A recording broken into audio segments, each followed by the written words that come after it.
Uncle Charles had his office, which doubled as his apartment, on the 4th floor, just downstairs from us.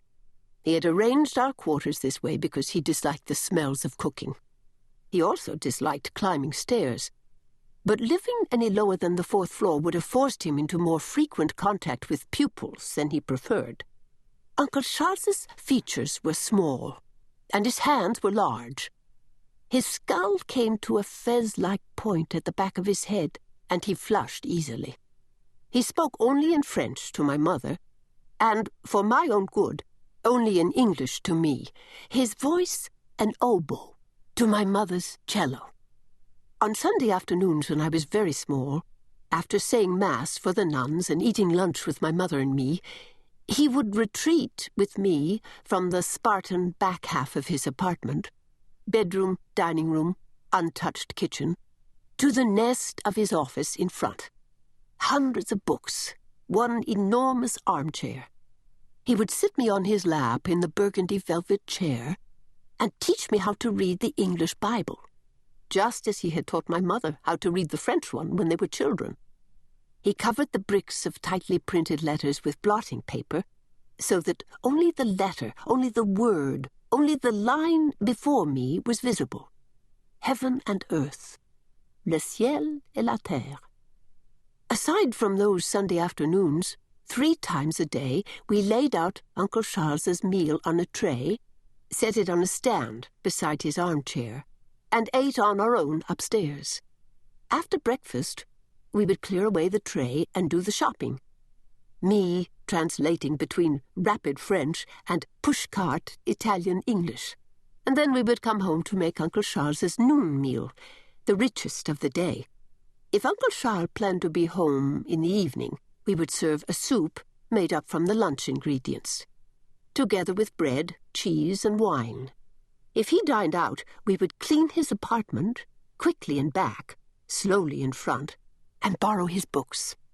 At night, my mother would read to me, Le Cigale et la Fourmi, and when I was old enough, I would read to her as she sewed. If hairs be wires, black wires grow on her head. In the afternoons, once the dishes were washed and the soup assembled, my mother would rest until the school bell rang and the pupils clattered home, then go downstairs to mop the classroom floors. All I wanted was to follow her. So she made me a toy mop of my own from a broken broom handle and a tied-on rag, and together we danced with our obliging partners, noisy in the empty classrooms, quiet in the ones where the nuns lingered, bent over their students' papers. My mother, though she hid it from them well, did not like nuns. I heard it in the lugubrious way she said the word nun, the way she sniffed at their wet wool habits drying on the roof next door. Les nuns. I never learned what her life was like before I was born, when she cleaned for the convent in Paris. Though I was baptized and sat in the back of the chapel on Sunday mornings when Uncle Charles said Mass, and even took my first communion with a holy shudder, my mother never joined me. She slept or sewed. The morning of my first communion, when I asked her one last time to come, she said, Aurelia Bernard. Who is this Bernard, tell me? The church hates truth, and the nuns hate it most of all. Do you want me not to go? I asked, confused. My dear, you need the church as much as I do, at least until you're grown. You don't have to bite the hand. She said the phrase in English. But you don't have to lick it either. Lick is lécher in French. The word pooled out of her mouth like honey, obscene.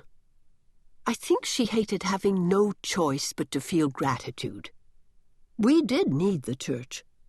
It fed us, it sheltered us, and in time it educated me. My mother gave me my St. Clair medal, and my uncle gave me a tartan uniform. I put on both and joined the girls at St. Patrick's, helping my mother in the afternoons. Once I started school, French became for me not half my spoken life, but a secret language, shared only